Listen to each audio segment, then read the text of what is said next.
The book on the taboo against knowing who you are. A strange name for a strange book, but definitely a great one.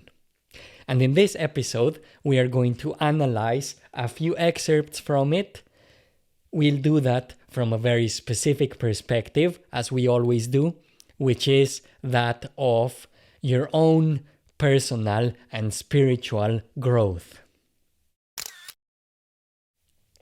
What is the message, the lesson that is in this book that you can take with you for your own personal and spiritual development? That's the question that we're going to try to answer today.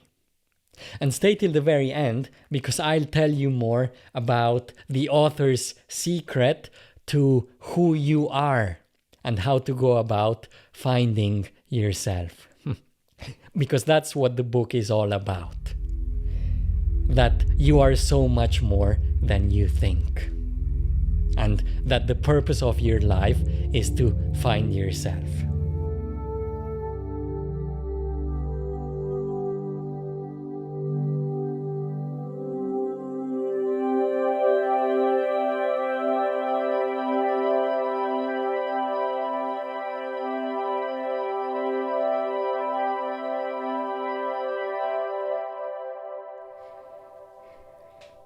Hello there, my name is Alex, and welcome to another episode.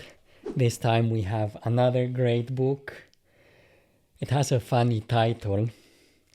The Book on the Taboo Against Knowing Who You Are by the great Alan Watts.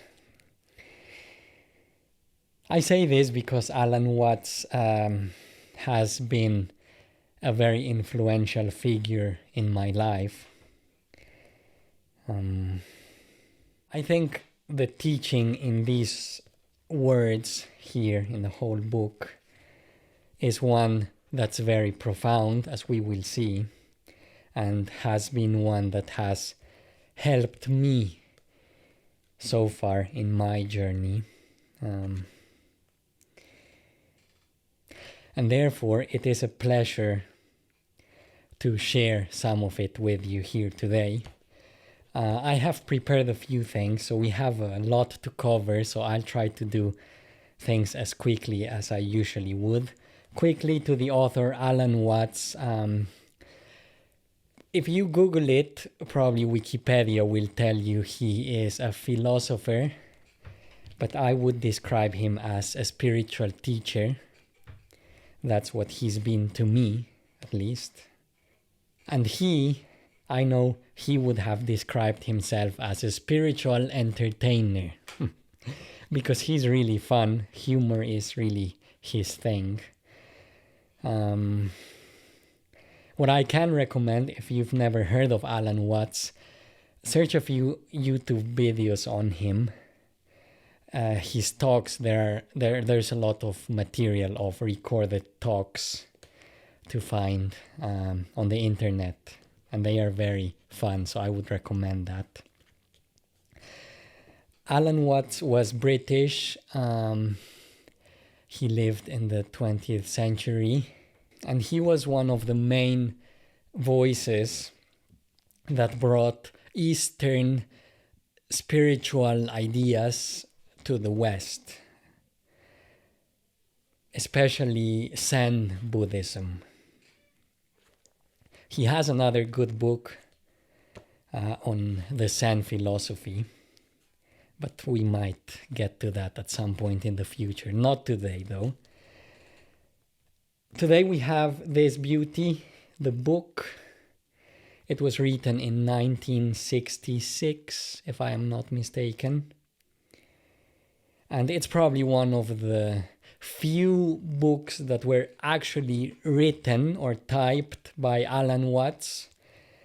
There are many books published under his name. Most of those are transcriptions of his talks, that the ones I told you can find on the internet. Only a few are typed or written books, and this is one of those. This is a non-fiction book, and it deals with philosophy, religion, spirituality, all of those things merged into one. Existentialism, finding yourself, basically, that's what this is. And let's dive right into, because I think the book can better speak for itself. The preface.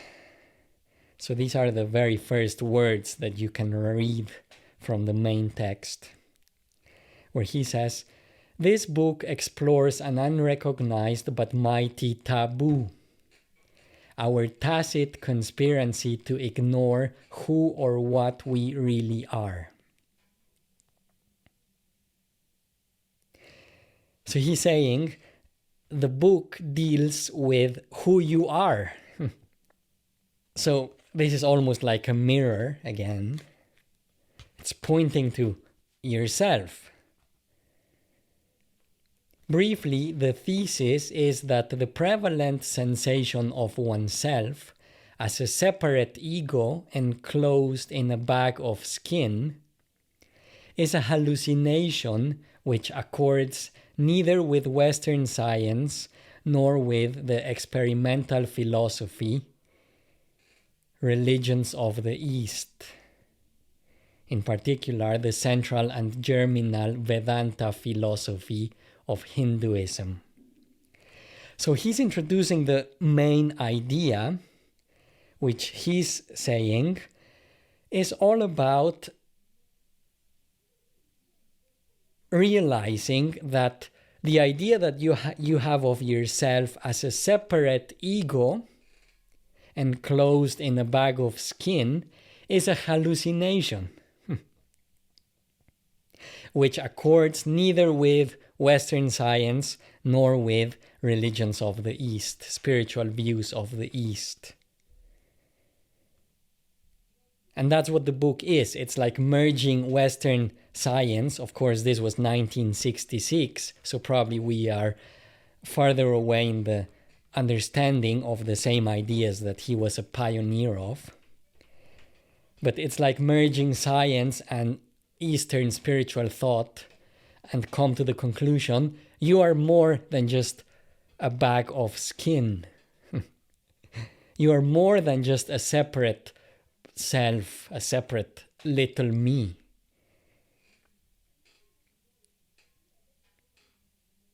This hallucination underlies the misuse of technology for the violent subjugation of man's natural environment, and consequently its eventual destruction. So it's interesting, this has an ecological value too, which is at the core of how we are destroying the planet lies the misconception, the hallucination that you are an external entity, that you're separate. If you knew you are one with everything around you, if you know you come from the same core, then we wouldn't destroy the planet. So somehow we can say the purest of environmental action starts in you. If you can recognize, if you can put the effort to grow spiritually and recognize who you are, then your behavior starts aligning with that. You wouldn't punch your other hand when you know that it's part of the same organism. We are therefore in urgent need of a sense of our own existence which is in accord with the physical facts and which overcomes our feeling of alienation from the universe. I think that speaks for itself. The book deals with finding who you are. That's what it is. And he starts chapter 1 by discussing the word taboo. because of course taboo is an essential part to the main idea. And he starts by telling this story that in Japan, when young people marry, they are given what's called a pillow book, where is a volume of how to have sexual intercourse, basically. And he says that saved the parents the embarrassment of explaining these intimate matters face to face. And then he talks of sex as a taboo, at least at his time. And he says sex is no longer a big taboo, the big taboo. What is it then, the big taboo? And he says taboos lie within taboos like the skins of an onion. So what lies at the core? What then would be the book? Like Japanese parents would give a book to their young children before they marry. What then would be the book which fathers might slip to their sons and mothers to their daughters without ever admitting it openly? What is the big taboo? Is what he's starting by asking.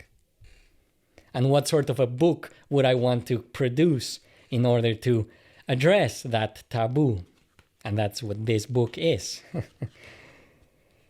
The book I am thinking about would not be religious in the usual sense, but it would have to discuss many things with which religions have been concerned, the universe and man's place in it. Of course, whenever he says man, he means human being, really. Women are also included, of course. So he's saying the book that addresses the main taboo needs to include topics with which religions have been concerned, spiritual topics. The primordial importance of spirituality, that's what he's talking about. In other words, he's saying if you want to find yourself, who you are, spirituality is important. It's an important element to consider. And then he goes straight to the point. The root of the matter is the way in which we feel and conceive ourselves as human beings. Our sensation of being alive, of individual existence and identity. We suffer from a hallucination, from a false and distorted sensation of our own existence as living organisms. Most of us have the sensation that I, myself, in quotation marks, is a separate center of feeling and action, living inside and bounded by the physical body. A center which, quote unquote, confronts an external world of people and things, making contact through the senses with a universe both alien and strange. So he's saying the main problem, the main obstacle is the hallucination that we suffer with, that we are external entities, that we are separate, that I live inside of my body and I am separate to you living inside of your body. And that there is an external world that we have to confront. This feeling of being lonely and very temporary visitors in the universe is in flat contradiction to everything known about man. We do not come into this world, we come out of it. As leaves from a tree, as the ocean waves, in quotation marks, the universe peoples, in quotation marks. Every individual is an expression of the whole realm of nature, a unique action of the total universe. This fact is rarely, if ever, experienced by most individuals. Even those who know it to be true in theory do not sense or feel it, but continue to be aware of themselves as isolated egos, in quotation marks, inside bags of skin. So what he's pointing to is the realization, not the theory, the realization, the sensation, the feeling that you are more than your isolated ego, that you're connected with the universe, that you are an action of the universe, that in your essence you're much more than you can think of, much more important, much bigger, much deeper than this idea that you have of yourself in your mind. And that's the main obstacle, the ego, the idea that you have of yourself in your mind. That's the hallucination. That's what he's trying to communicate in his book, that this idea of who you have in your mind, of who you are, this idea that you have in your mind of who you are is false. Therefore, the book that I would like to slip to my children would itself be slippery. It would slip them into a new domain, not of ideas, but of experience and feeling. So he's saying the important message that he wants to send is not in the books. It's not a new. It's not in the domain of ideas alone. It's a new domain, a new dimension of consciousness, a new experience of who you are, a new sensation. It's the feeling that matters, not the words. He's pointing us to a feeling. Therefore, our eyes don't have to be only here outside, but our eyes need to be inside if we want to realize what he's talking about. Obviously, the eyes, the vision, pointing inside, I'm using that as a metaphor for your attention. The focus of your attention needs to realize the inner dimension. You need to realize that you have the capacity to focus your attention on matters internal. That's the beginning of the message. The possibility of introspection, of being aware of your thoughts, of being aware of your feelings, of feeling your body from the inside, your hands, your feet, and also being able to be aware of the chatter in your mind. Don't be lost in it. Be aware of it. Be aware of what's happening in your emotional field. That's the message he wants to send.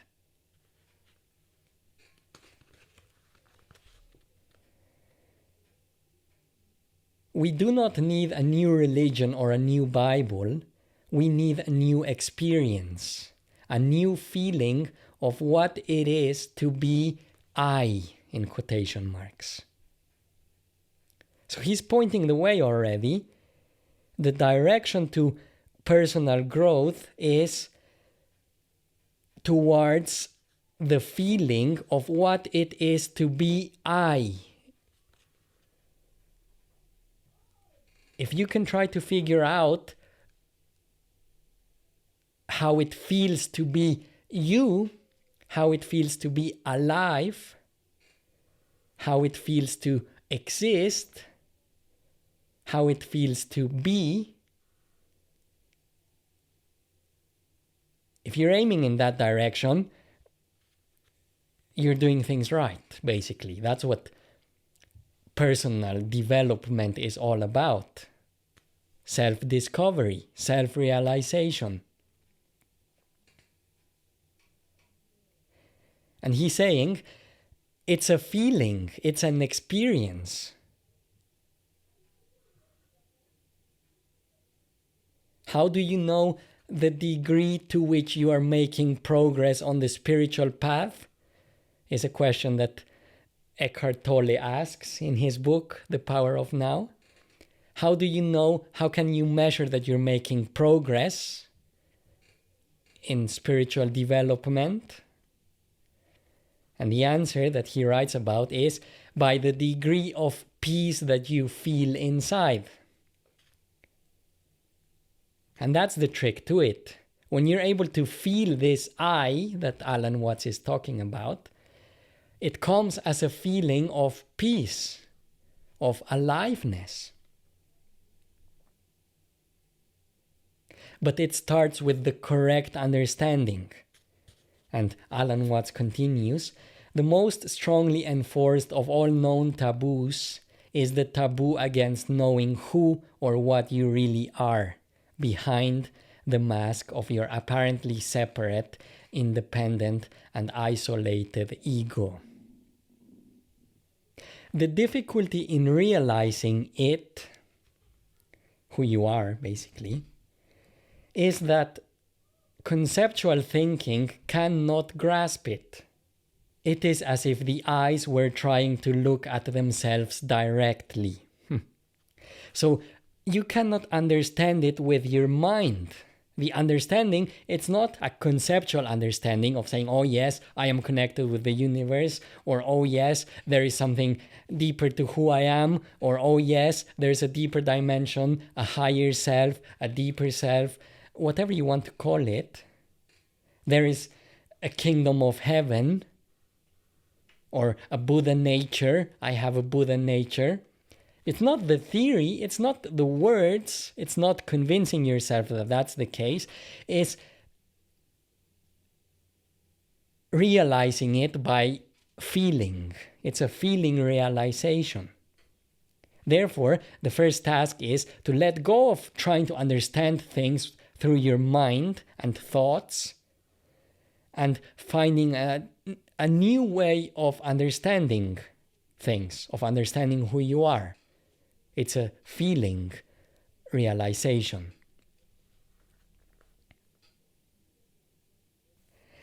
And he tells about this story of God playing hide and seek. But because there is nothing outside God, he has no one but himself to play with. But he gets over this difficulty by pretending that he is not himself. This is his way of hiding from himself. He pretends that he is you and I, and all the people in the world, all the animals, all the plants, all the rocks, and all the stars. Now, when God plays hide and pretends that he is you and I, he does it so well that it takes him a long time to remember where and how he hid himself. But that's the whole fun of it, just what he wanted to. He wanted excitement. He doesn't want to find himself too quickly, for that would spoil the game. This is why it is so difficult for you and me to find out that we are God in disguise, pretending not to be himself. Of course, you must remember that God isn't shaped like a person. God has no skin and no shape, because there isn't any outside to him. So God is presented as not in the same way that we usually understand it. God is everything. Everything is God. There's nothing in existence that is not God in its essence. That's the idea of God that he's taking from Eastern spiritual ideas. God is the self of the world, But you can't see God for the same reason that without a mirror, you can't see your own eyes. And you certainly can't bite your own teeth or look inside your head.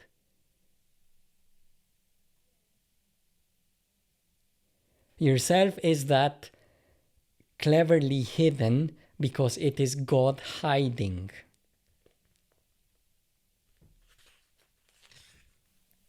Obviously, this is an idea that comes from Eastern spirituality, which is different from the traditional Western view that God is an external entity, high up, looking at you from behind and judging you.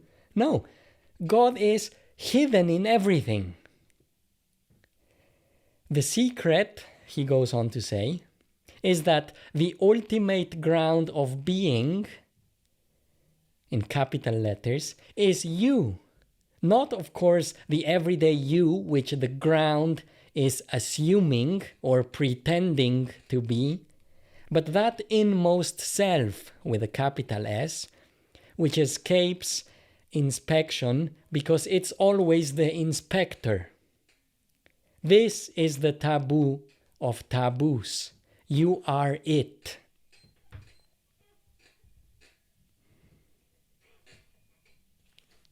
The awareness, if you want to find God, you need to start looking for the awareness that is aware of everything that's happening. And you are that awareness. You have access to that awareness. It's the observer of your mind, the observer of your emotions. Is that part of you that's always there. When you were 5 years old, you look at yourself in the mirror and you realize, yes, it's me, I'm looking. Now you are 30 years old, you look at yourself in the mirror and you realize, yes, it's me who's looking. Is that sense of I, that sense of awareness, that's always there, is the one constant to life. There are two constants in life. One is you behind all of it, that's a constant, the awareness. And the second constant is the now. It's always now. It's always this moment. Therefore, when you aim to finding the now and endeavor to pay more attention to now, other than tomorrow or yesterday, or my thoughts about tomorrow or yesterday, and make the effort to live in the now, that's how you come closer to the other constant. They are connected, which is the awareness behind all of it, the point of consciousness. And Alan Watts is saying that is the ground of being. It's the substance of the universe. And you have access to it because you are it. It's your essence. It's the awareness that's always there.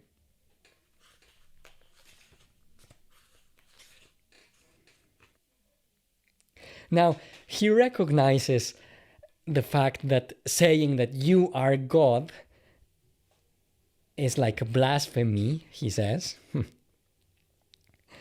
He goes on to explain what he means. And he says, only a poor idiot could conceive himself as the omnipotent ruler of the world and expect everyone else to fall down and worship. But this is because we think of God as the king of the universe, the absolute technocrat who personally and consciously controls every detail of his cosmos. And that is not the kind of God in my story. In fact, it isn't my story at all. For any student of the history of religions will know that it comes from ancient India, and is the mythical way of explaining the Vedanta philosophy. He's talking about the story that God plays hide and seek. Sophisticated Hindus, people that understand the philosophy, do not think of God as a special and separate super person who rules the world from above like a monarch. Their God is underneath rather than above everything. And he or it plays the world from inside. So God is not outside, it's not an external entity. You're not going to be able to find it outside. It's inside. So the message is, if you want to progress in your life, it's important that you start looking for the happiness that you want, for the fulfillment that you want in the correct place. And that starts with looking inside. That's where you're going to find anything worth finding. It's not outside. Happiness is not in possessions, in things, in achievements, in success, in climbing mountains, in doing this or doing that. Happiness is in finding yourself. Because when you find yourself, you find that God who doesn't rule things from above, but rather lives underneath everything and plays the world from inside. This is intuition. When an intelligence higher than yourself works through you, when you allow that intelligence to work through you. What is more, no Hindu can realize that he is God in disguise without seeing at the same time that this is true of everyone and everything else. So he's giving us a message of caution, which is, it's not only you who's God, it's everyone, it's everyone. And this is because the ego always likes to take something to feel special about. And the ego can easily cling to spiritual ideas too. I am an enlightened person. I am more spiritual than you. I meditate every day. That's the same kind of thing as I have 1,000,000 cars. I have 1,000,000 of pounds in my bank, or 1,000,000 of followers. If you want to find God, you have to let go of that superficial part of who you are. The difficult part is that this little me creates a lot of satisfaction and pleasure from feeling isolated, from feeling different. I feel better than others, then I feel like I am more important and more fulfilled. So in a way, your mind is causing all the trouble by disconnecting you from others, by comparing. On seeing through the illusion of the ego, it is impossible to think of oneself as better than or superior to others for having done so. Comparison is what he's talking about. Let go of comparison. Comparison is a mechanism in which your ego sustains its separation from everything else. That's how you hurt yourself. That's how you create your hell, by comparing, by establishing the boundaries of the isolated self. Likewise, a saying attributed to Jesus runs: when you make the two one, and when you make the inner as the outer, and the outer as the inner, and the above as the below, then shall you enter the kingdom. I am the light that is above them all. I am the all. The all came forth from me, and the all attained to me. Cleave a piece of wood, and I am there. Lift up the stone, and you will find me there. So he's doing this to show us that the religious idea that we have from Christianity, which is very prevalent in our society, that there is a God that's external to you, it's not always in accordance with the true teaching of Jesus. But anyway, let's not go there. I will probably do the New Testament at some point in a video like this. So I imagine we'll discuss that then. So the basic idea is that there is a deeper dimension to who you are. And that if you want to grow personally, if you want to find happiness or fulfillment, it's important that you start looking for it. Let's see if I can find something towards the end of the book for us to finish with. So he's giving a practical advice now. How can we realize this truth that he's talking about? And he is talking about switching our immense energy and technical skill to contemplation instead of action. So he's saying, start by putting more effort in contemplation rather than action. Contemplation, what does contemplation mean? It's being, is another word that I think he uses. Being present as the awareness that observes everything, as opposed to being lost in your mind and in your actions. It's stillness rather than action. It's the recognition of your presence.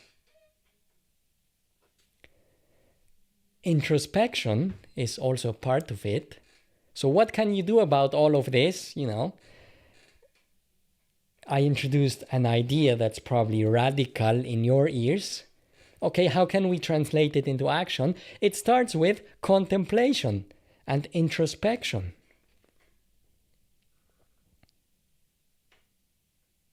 The goal of action is always contemplation, he says. Knowing and being, rather than seeking and becoming. So focus more on knowing and being. Curiosity is the word that comes to my mind. Curiosity, presence, rather than seeking and becoming and wanting and craving. It's appreciation for the small details of life. It's like Einstein said, there are two different ways of living in the world. One is as if nothing is a miracle. The other one is as if everything is a miracle. That's the quality of contemplation. Everything is a miracle. Start paying attention to everything as a miracle. If I ask you what you did, saw, heard, smelled, touched, and tasted yesterday, I am likely to get nothing more than the thin, sketchy outline of the few things that you noticed, and of those only what you thought worth remembering.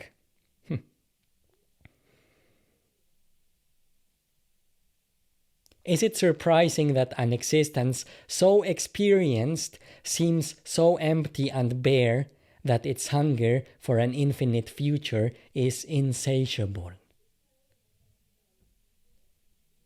The hunger for the future. That's what you need to start working on. Put more attention on now, other than tomorrow, what you want to get. It's insatiable. The future is always endless. You're not going to find what you're looking for, what you're thirsty for in the future. And he goes on, but suppose you could answer, it would take me forever to tell you. He's talking about the question, what you did, saw, heard, smelled, touched, and tasted yesterday. And the answer he's playing with is, it would take me forever to tell you. And I am much too interested in what's happening now. If you can live like that, interested in what's happening now, outside to begin with, but more importantly, inside. If you can live like that, you'll know this to be true. Like he says, it's not about believing his ideas, it's about realizing what he's pointing to in yourself on that internal level. So, I hope that this has been useful to you. I would recommend the book, of course. If you are intrigued, go for it. It's great. And if you've liked this, it would mean the world to me if you can support my channel either by liking, subscribing, sharing, whatever it is. And yeah, that's it for now. I hope you're well, and I hope to see you on the next episode. Thanks ever so much. Take care. Until next time. Bye-bye.